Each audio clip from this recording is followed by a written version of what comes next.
નમસ્કાર, આપ જોઈ રહ્યા છો ગુજરાત તક અને સ્ક્રીન પર આપને અમારા સહયોગી ભાર્ગવીબેન જોશી દેખાતા હશે. આપ સમજી જ ગયા હશો અમે કયા મુદ્દા પર વાતચીત કરવા જઈ રહ્યા છીએ.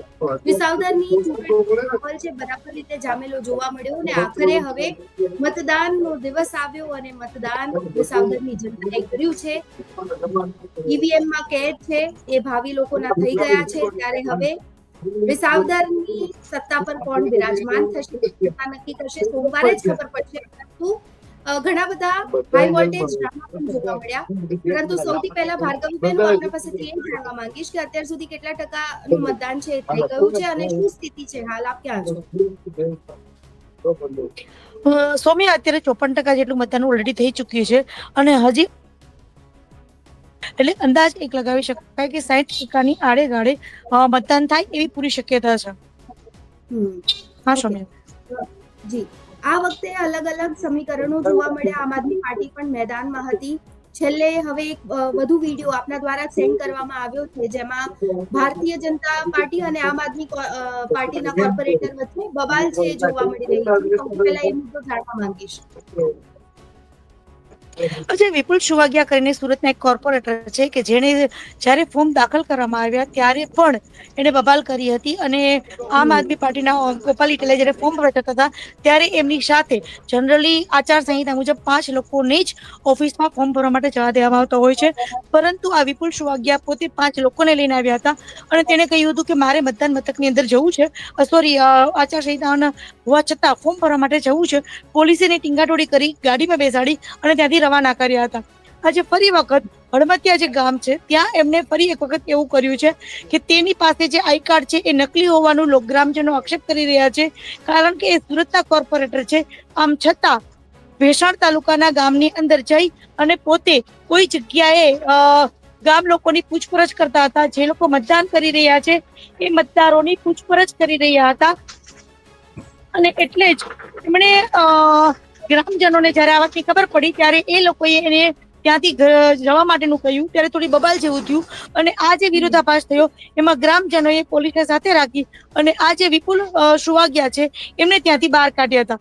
આની સાથે ગ્રામજનોનું એ પણ આ વિડીયોમાં કહેતું દેખાય છે કે એ આ એક વ્યક્તિ નહીં પણ અન્ય કેટલા બધા વ્યક્તિઓ છે કે જે આ ગામના નથી, આ તાલુકાના નથી, આમ છતાં મતદાન મથકની આસપાસ જોવા મળે છે. જેમાં એક ગાડીવાળા ભાઈ પણ છે, અન્ય 2-3 જણા પણ છે. એનો મતલબ એવો થાય કે આમ આદમી પાર્ટીમાંથી ભેસાણ તાલુકા અને વિસાવદર મતદાન મથકની સિવાયના લોકો પણ અત્યારે હાલ પણ એમાં છે. જો કે આચારસંહિતા મુજબ 48 કલાક પહેલા વિસાવદરની અંદર કોઈ પણ એવી વ્યક્તિ ના હોવી જોઈએ કે જે ચૂંટણીલક્ષી કાર્યની અંદર જોડાયેલી હોય જે વિસાવદર મતદાન ક્ષેત્રની નથી. આમ છતાં આમ આદમી પાર્ટીના કેટલાક કાર્યકરો છે એ જોવા મળ્યા છે, જેને લઈને ગ્રામજનોમાં પણ ઘણો રોષ જોવા મળ્યો છે. હા સૌમ્ય, બિલકુલ. આ સાથે જ 2 દિવસ પહેલા જ્યારે ગોપાલ ઇટાલિયા દ્વારા સ્ટિંગ ઓપરેશન કરવામાં આવ્યું હતું એ વિષય પણ આખો ચર્ચામાં રહ્યો, કારણ કે અચાનકથી કોંગ્રેસ પણ એ મુદ્દામાં વચ્ચે આવી. જે સ્ટિંગ ઓપરેશન એમને પૈસાવાળું કર્યું જેના કારણે કોંગ્રેસ પણ લપેટામાં આવી. કોંગ્રેસની આ વખતે કેવી તૈયારી આપને લાગી એ તમામ ત્રણેય પક્ષોની આપણે તૈયારીની પણ વાત કરી લઈએ. 2 દિવસ પહેલા જે ઘટના બની કે ગોપાલ ઇટાલિયાએ 2 લાખ રૂપિયા લેલા હરદેવસિંહ વિકમા નામનો વ્યક્તિ છે જે આમ આદમી પાર્ટીના જ હતા અને એમને ત્યારે ત્યાં બોલાવવામાં આવ્યા હતા હોટલ શાયોનામાં અને હોટલ શાયોનામાં એને 2 લાખ રૂપિયા આપી અને એવું કહેવામાં આવ્યું હતું કે ગોપાલ ઇટાલિયા વિરુદ્ધ વિડીયો બનાવવામાં આવે અને લોકોને ગોપાલની વિરુદ્ધ કરવામાં આવે. અને એટલા જ માટે ગોપાલ ઇટાલિયાની જે ટીમ છે એને આનું સ્ટિંગ કર્યું અને ગોપાલ ઇટાલિયા ખુદ એની પાછળ ગાડીમાં બેસીને ગયા અને આખો જે વિડીયો છે એ આખો વાયરલ થયો અને આ વિડીયોને લઈ અને એને પોલીસ ફરિયાદ કરવાની પણ કોશિશ કરી. જો કે આ અંગે ફરિયાદ લેવાય છે કે નહીં એ અંગે કોઈ આમ આદમી પાર્ટીએ સ્પષ્ટતા કરી નથી. એવી જ રીતે પોલીસે પણ આ અંગે ફરિયાદ લીધી નહોતી અને સેમ ડ્રામા તે દિવસે સાંજે બીજો બન્યો કે આણંદપુર ગામ છે જે ખડિયા અને બગડોની વચ્ચે છે, ત્યાં દારૂનો એક જથ્થો છે એ અશ્વિન મૈત્ર નામના વ્યક્તિની વાડીમાંથી મળી આવ્યો અને આ દારૂનો જથ્થો રંગે હાથ જનતા રેડ કરીને પાડવામાં આવ્યો. રાજુ કરપડા અને ગોપાલ ઇટાલિયા બંને આ વિડીયોમાં જોવા મળે છે. બંને આ વ્યક્તિઓએ આ દારૂનો જથ્થો છે એ પકડવા માટે પોલીસની પણ મદદ લીધી. આમ છતાં પોલીસે આ અંગે કોઈ જ FIR દર્જ ન કરી અને ઉલટું ચોર કોટવાલ કો દાટે એવી રીતે મોડી રાત્રે અશ્વિન મૈતરની ફરિયાદ લઈ અને આમ આદમી પાર્ટીના લોકોએ જ આ દારૂ મુકાવ્યો હતો એવી એક FIR દર્જ કરી છે. હવે આ મામલે રાજુ કરપડાનું કહેવું પણ એમ છે કે પોલીસની જે ભૂમિકા છે એ ખૂબ જ શંકાસ્પદ છે, કારણ કે પોલીસ અત્યારે સત્તાધારી પક્ષ સાથે છે. જો કે પોલીસ છે એ ક્યારેય કોઈ પક્ષ સાથે જોડાયેલી ન હોવી જોઈએ, એ પ્રજાના સેવક છે અને પ્રજા માટે કામ કરવું જોઈએ. આમ છતાં આ જે ઘટના બની એમાં પોલીસ છે એ શંકાસ્પદ ભૂમિકામાં છે એવું આમ આદમી પાર્ટીનું કહેવું છે, જેને લઈને મતદાન ઉપર પણ અસર થઈ રહી છે. કારણ કે 2 લાખ રૂપિયા વાળી જે વાત છે એમાં લલિત કગથરા, લલિત વસોયા અને પરેશ ધાનાણી જે કોંગ્રેસના આલા નેતા કહેવાય એ લોકો જોવા મળ્યા છે.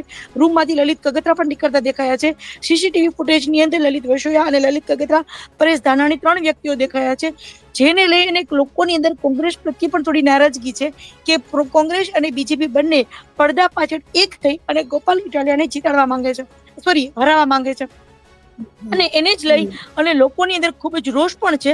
લોકો એવું કહી રહ્યા છે કે અંતે તો કોંગ્રેસ અને બીજેપી બંને એક જ છે, અને હવે જ્યારે ગોપાલ ઇટાલિયા લોકોના પ્રશ્નોને લઈ અને વાચા આપવાની તૈયારી કરી રહ્યા છે, ત્યારે કોંગ્રેસ અને બીજેપી આ બંને પાર્ટીઓ છે એ ગોપાલ ઇટાલિયાને વિધાનસભા સુધી પહોંચવા દેવા માંગતા નથી.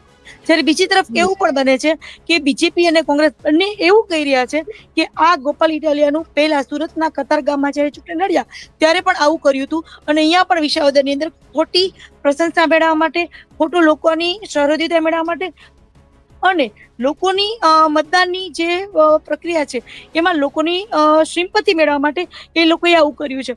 હવે હકીકત શું છે એ તો કદાચ આચારસંહિતા છે એટલે હમણાં ચૂંટણી પંચ છે એ આ અંગે તપાસ કરશે, ત્યાર પછી જ ખ્યાલ આવશે. પરંતુ અત્યારે જે ઘટનાક્રમ બન્યા 2-3 દિવસની અંદર જે ફિલ્મી ઢબે જે આખું ચૂંટણીનો માહોલ ક્રિએટ કરવામાં આવ્યો, જેવું આપણે ફિલ્મોમાં જોતા હોઈએ છીએ એવું જ 2 દિવસ ફિલ્મી ડ્રામા હતો, જેનો ભોગ વિસાવદરી જનતા બની છે. વિસાવદરી જનતા પણ અત્યારે મૂંઝવણમાં છે કે આમાંથી કોને મત આપવો, કારણ કે કઈ પાર્ટી પર વિશ્વાસ કરવો.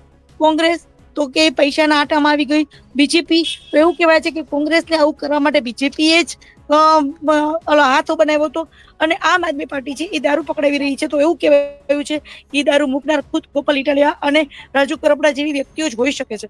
હવે આવા સંજોગોમાં લોકો પાસે વિકલ્પ શું એવું જયારે પૂછવામાં આવે ત્યારે લોકોનો એક બહુ જ સ્પષ્ટ અને એક ક્લિયર કટ આન્સર મને આખો દિવસ મળ્યો છે સૌમ્યા, કે લોકો એવું કહે છે કે જે વ્યક્તિ દારૂ મૂકે એ વ્યક્તિ જ પકડાવે એવું તો રેર કેસમાં બનતું હોય, અને પોલીસ હંમેશા દારૂ પકડાય ત્યારે એની એફઆઈઆર લેતી હોય છે.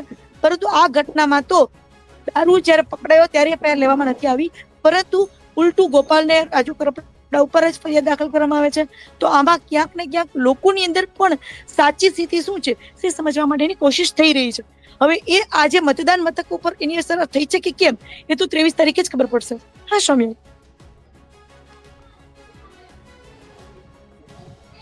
વિસાવદરની જનતા ક્યારે પક્ષપલટુઓને સ્વીકાર નથી કરતી, પરંતુ જ્યારે તમે મતદારો સાથે વાત કરી રહ્યા હતા, આટલા સમય તમે વિસાવદરમાં વિતાવ્યો છે, ત્યારે તે જોતા તમને શું લાગી રહ્યું છે? પવનની દિશા કઈ તરફ છે? ચોક્કસ વિસાવદરની જનતા છે એ આખા ગુજરાતની જનતા કરતા ખૂબ જ અલગ છે. વિસાવદરની જનતા છે એ પોતે વ્યક્તિને જોઈને મત આપે છે, ત્યારે એ પક્ષ કે કોઈ પાર્ટીને જોઈને મત નથી આપતી, નથી કોઈ લોભ કે લાલચમાં આવતી. અને એટલા જ માટે હંમેશા એવું બન્યું છે કે જ્યારે સત્તા પક્ષ હોય છે, ગુજરાતની અંદર સત્તા પક્ષ હોય છે, ત્યારે વિસાવદરની અંદર વિરોધ પક્ષ જ જોવા મળે છે.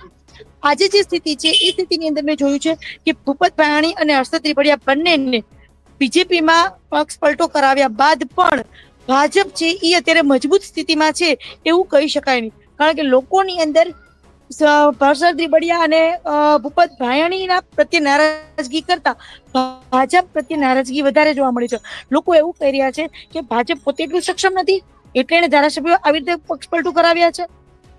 શું એ ભાજપ પાસે કોઈ એવો વ્યક્તિ નહોતો કે એને અમે ચૂંટેલી વ્યક્તિ છે એને પક્ષ પલટું કરાવી અને બીજી પાર્ટીમાં લઈ પોતાની પાર્ટીમાં સામેલ કરી આવે છે? એટલે લોકોની અંદર આ જે રોષ છે એ બીજેપી તરફનો છે, હર્ષદ ત્રિપડિયા કે ભૂપત ભાયાણી તરફનો નથી. એ વસ્તુ ખૂબ સ્પષ્ટ અને સાચી રીતે એ લોકો સમજી શક્યા છે, કારણ કે અત્યારે જે મતદાન થઈ રહ્યું છે એ મતદાનમાં મેં એ પણ જોયું છે કે લોકો જે ડર, જે ખોફથી મતદાન કરવા જઈ રહ્યા છે એ ક્યાંક ને ક્યાંક અંદર કોઈક ના કોઈક ખૂણે એ અંદરથી એકદમ દ્રઢ નિશ્ચય છે કે મારે કોને મત દેવો છે. અને એટલા જ માટે એ મતદાન બૂથ તરફ જતા હોય છે ત્યારે એના ચહેરા ઉપર જે ભાવ હું વાંચતી હતી, સવારની વાંચું છું, કે એ લોકો જે એના ચહેરાના ભાવ છે એ બહુ જ ચોખ્ખા અને સ્પષ્ટ દેખાય છે કે ગોપાલ ઇટાલિયા યા તો બીજેપી, જે બીજેપીના સમર્થકો છે એ બીજેપી તરફ જ વોટ કરશે, પરંતુ જે લોકોએ 2 મહિનાથી ગોપાલના કામને વખાણ્યું છે, ગોપાલના સભાઓની જનસભાઓની અંદર સ્વયંભૂ આવી ગયા છે, એ લોકો ખાસ કરીને હમણાં મને એક બહુ ખાસ વાત એ પણ જાણવા મળી. એક દાદા છે, એને મને હમણાં જ એવું કહ્યું કે પેલા તો અમારા જમાનામાં એવું હતું કે દાદા કહેતા અને આખું ઘર જેને કહે એને મત આપતા હતા, પણ આજે તો અમારા છોકરા અમારા કૈયામાં નથી. મતલબ કે આજે એની પાસે મોબાઈલ છે અને એ મોબાઈલ દ્વારા એને જે વ્યક્તિ લાગે એ લોકો આખો દિવસ મોબાઈલમાં જુએ છે. હવે એ રાજકારણને સમજતી થઈ ગઈ છે યુવા પેઢી, એટલે હવે એ મતદાન કઈ બાજુ કરે એ અમને ખબર નથી, પણ હા એ ચોક્કસ વ્યક્તિને, સાચા વ્યક્તિને મતદાન કરશે એવું કહી રહ્યા છે. એટલે આ એક બહુ ચોક્કસ વસ્તુ છે કે મોબાઈલ દ્વારા લોકો, સોશિયલ મીડિયા દ્વારા જે રીલ્સો આવે છે, જે આપણા બધાના ન્યૂઝ આવે છે, એને લઈ અને લોકોમાં જાગૃતતા ચોક્કસ આવી છે. એટલે સોશિયલ મીડિયાનો જમાનો આવ્યો છે, તો ભરપૂર રીતે એને પણ નો ડાઉટ કે તમામ પક્ષોએ યુઝ પણ કર્યું છે, કારણ કે જે આમ આદમી પાર્ટી, ભારતીય જનતા પાર્ટી, આ લોકોની તમામ જે સોશિયલ મીડિયા પર એક્ટિવિટી હતી, સતત અપડેટ રહેતા હતા, રીલ્સ અપલોડ કરતા હતા, અને એની સાથે સાથે આમ આદમી પાર્ટી પણ વધારે આક્રમક અંદાજમાં સોશિયલ મીડિયા પર પણ જોવા મળતી હતી. એવું લાગી રહ્યું હતું કે કારણ કે 2-3 મહિના પહેલા અત્યારે સોશિયલ મીડિયાની અંદર જે આમ લોકો સોશિયલ મીડિયાની અંદર જે રીલ્સો અને જે ન્યૂઝ આવ્યા છે, એ ન્યૂઝને લોકોએ ખૂબ ધ્યાનથી જોયા છે, સમજ્યા છે, અને એટલે જ અને આમ આદમી પાર્ટીના જે લાઈવ ન્યૂઝ હોય છે, જે લાઈવ એ લોકો બતાવતા હોય છે ફેસબુક કે ઇન્સ્ટાગ્રામ ઉપર, એના પર ખાસ નજર છે. અને એટલા જ માટે જ્યારે આજે મતદાન થઈ રહ્યું છે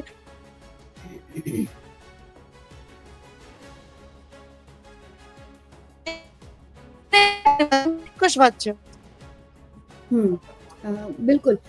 પરંતુ એની સાથે સાથે બીજી વસ્તુ એ પણ સમજવી છે કે જ્યારે ચૂંટણી પંચે જાહેરાત નથી કરી તે પહેલા જ આમ આદમી પાર્ટીએ તેમના ઉમેદવારની ઘોષણા કરી દીધી હતી કે અમારા તરફથી ગોપાલ ઇટાલિયા છે મેદાનમાં, અને એમને વિસાવદરમાં રહેવાની શરૂઆત પણ કરી દીધી. અને એના પછી જ્યારે તમને સંભળાય છે? હેલો બેન, અવાજ આવે છે?